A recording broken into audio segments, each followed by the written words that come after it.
Palawan. Sa mga pinangalalabay sa Paranaque City noong Sabado, namataan silang pabalik-balik sa isang nakaangkurahing barko sa Manila Bay.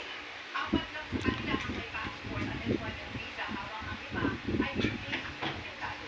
May nilawag daw kasino sa kanilang visa. Dagdag pa ng PI, bibira na takot ang mga Chinese sa illegal na aktibidad sa Manila Bay. Dinala na ang siyam na inaresto sa Camp Bagong Diwa sa Manila City habang hinihintay ng maipalubot. May pambalita, pinanatan naman ni dating Pangulong Rodrigo Duterte ang pagpapaggamit daw ng Administrasyong Marcos sa Amerika noong sa issues sa West Philippine Sea. Ayon ng dating Pangulo, noong termino niya, hindi raw hinaharas ng China ang mga mangingislang Pinoy sa West Philippine Sea. Pero dalawa ito sa ulat noon kung saan ilang beses din hinarang ng China Coast Guard ang mga Pinoy sa West Philippine Sea.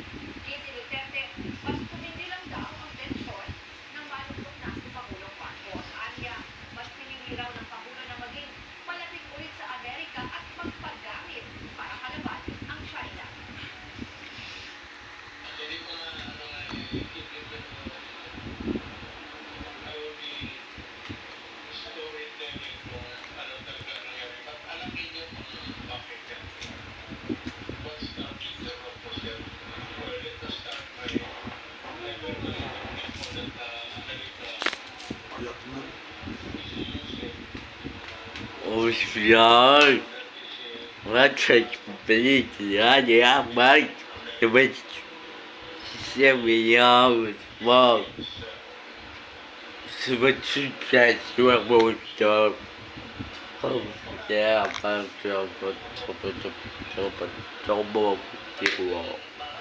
на вообще, What? а мы как бак, No. вот.